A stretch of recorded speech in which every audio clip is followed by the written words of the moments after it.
Yes, a little bit about me. I have a bachelor's in business economics from Ethiraj College for Women. And I also had the opportunity to intern with the State Planning Commission of Tamil Nadu. And that's where I got to know, observe firsthand the workings of an organization and my interest for an MBA developed. And if in 12th under the CBSE board, and I scored 95% in both of them. And I have 98.94 percentile in CAT 2020. And currently I'm studying in IIM Udaipur. I actually got calls from all of the new IIMs, but then I chose IIM Udaipur because I was immediately enraptured by the long-term vision that they have, and they are constantly improving themselves to establish themselves as one of the best B schools in the world, and I wanted to be associated with an institute like that. So moving forward, coming to my prep strategy, some of the do's and don'ts are focus on the present. So focus on what you can do right now, because that's what you can control, right?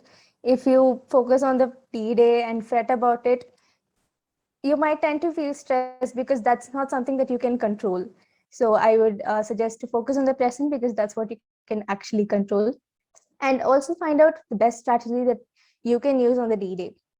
And not having a strategy would not be advisable because you'd have to figure out everything, what to do on the D-Day. So find out a strategy that works for you. And the best way to do that would be to take lots of mocks and sectional tests. So you can experiment with various strategies and find out what works best for you so that you will be ready with a strategy on the D-Day and you don't have to worry about focusing on a strategy. And also, you don't have to have a very detailed plan. Just have a basic overview of how you're going to approach the section. And also by taking mocks and section tests, please don't focus on the mock percentile because that's not going to matter. So instead of worrying about that, focus on how you can improve your strategy. And since we have only, I think, a week left for CAT, so focus on covering the basics of different topics. If you haven't touched that topic, then maybe learn the basic formula, but don't go into too much of the details because learning something at the last minute is not advisable. Yeah. And moving on to VARC, I got 92.93 percentile in that. And the strategy that I followed was to do intensive reading. Yeah, I read articles, newspapers, and also other texts from various different genres. And since I come from an economics and commerce background, I was typically not very familiar with the articles that focus more on science, physics, chemistry. So what I did was move out of my comfort zone and read articles from those topics so that I can familiarize myself with some of the words that they used. So you can also do that. You can read articles about topics that you are mostly not familiar with. So you know some of the basic words that they use. And if suppose an article of similar topic comes during CAT, then you won't be immediately thrown off by the terms that they use. And also work on improving your reading speed. And by reading speed, not just reading the words, reading and understanding what is written in the text, that will definitely help you. And my strategy for VARC was to attempt the maximum number of questions because I was not very sure about my accuracy. So whenever I attempted a question, some of the questions I was sure that it was correct, but the others, it was a little bit ambiguous. So what I did was try to attempt the maximum number of questions so that I have a higher chance of getting most of them right. So this strategy may or may not work for you. You can attempt the maximum number of questions, or you can focus on accuracy. But I think generally with VARC, attempting maximum number of questions, I've heard most people using this strategy, but find what works best for you. Yes, and take sectional tests to find out what works for you and find your strong areas. We have comprehensions and jumbled sentences, rearranging the sentences into a meaningful paragraph, right? So find out which one you're better with and focus more on improving that. Yeah, so during the last few days, focus more on your strengths rather than focusing on how to improve your weaknesses, because what I did was actually VARC was one of my strengths, but during the last few days I was not focusing much on that. I focused more on DILR and quants, And although I got 92.93 percentile, I was expecting a higher score. So so learning from my mistake would be that focus more on your strengths during the last few days. Yeah. And moving on, in DILR, I got 99.9 percentile. And the best strategy for this, the best preparation strategy for this would be to solve different types of sets and familiarize yourself with the various types of questions that would be asked. And for this, you can take sectional mocks and you can try out the past year papers. So during the last few days, what I did was work out the DILR sets in the past few papers so that I knew what types of questions were actually asked during the CAT exam. And one trick that I used was to think of the sets as puzzles to be solved rather than questions to be solved, because that seems kind of boring, right? You have to solve the questions. But when you think of the sets as puzzles to be solved, it's kind of interesting. It becomes kind of a game. So yeah, that small change in mindset, that it can actually make a big difference. And that's what made a difference for me during the exam also. I focused on the various sets as puzzles to be solved, and then it immediately became fun. And during the exam, what you could do is focus on selection of the sets, because you have easy sets, you have moderate sets, and you have hard sets.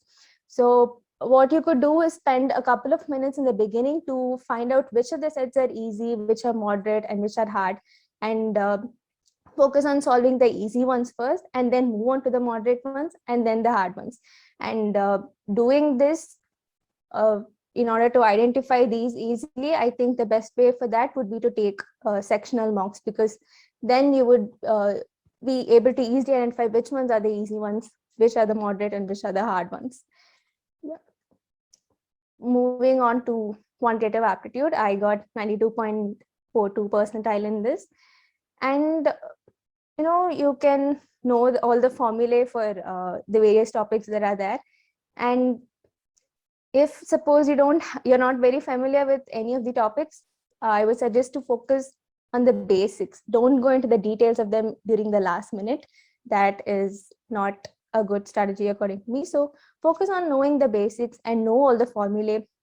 And of course, practice. Quantitative aptitude, I think the best suggestion for this is practice lots and practice topic-wise sets so that you can understand which are your strong areas and which are the areas that you need to work on, and give lots of sectional mocks. And also try speed tests. You can improve on your mental maths. And you would also have an on-screen calculator, right? But using that is not very advisable. For for any small calculations, it is quicker if you use mental maths. But then if you do come across a very complicated sum that you have to do, then don't hesitate to use the on-screen calculator, because when I was preparing for it, my friends and I used to discuss that we were always using mental maths, and none of us touched the on-screen calculator. But then it would be a better strategy for very complicated sums to actually use the on-screen calculator, even though it is kind of painful to use it. Yes. And also try different strategies in the mock tests and find out what works best for you.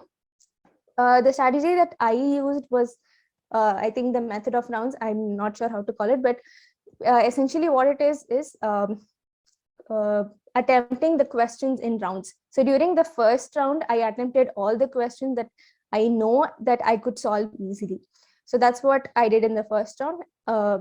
Go through all of the questions and solve whatever question that I knew that I could solve easily.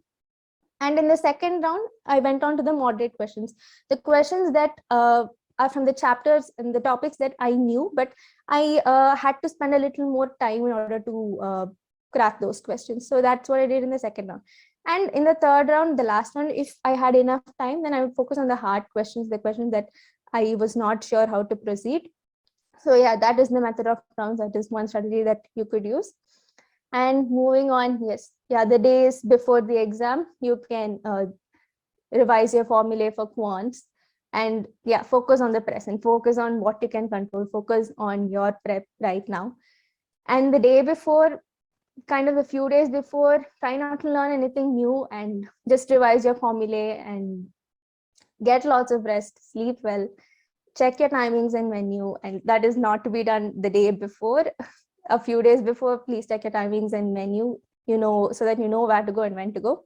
And on the D-Day, focus on the present, focus on what you can do at the moment, focus on the selection of your questions, and just take it like another mock test.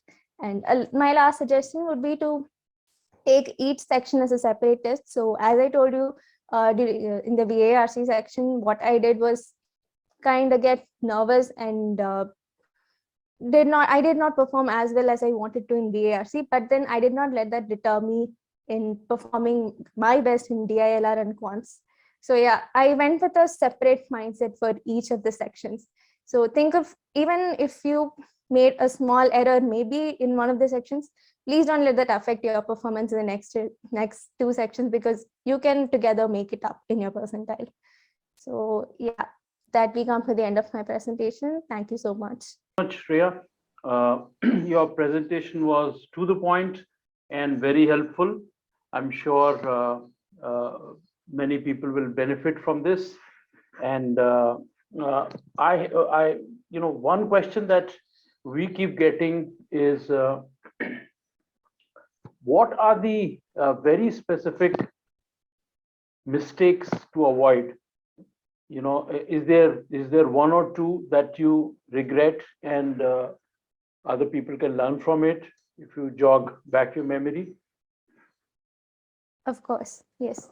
So as I had mentioned, one of the mistakes that I did was during the last days, not focus on my strong areas. As I told you, I was focusing more on DLR and quants, and I kind of left out of the preparation for VARC. So what I would suggest is give a balanced preparation to all of the three sections, so that you are not taking your stronger section for granted. So you need to give a balanced preparation for all of the three sections.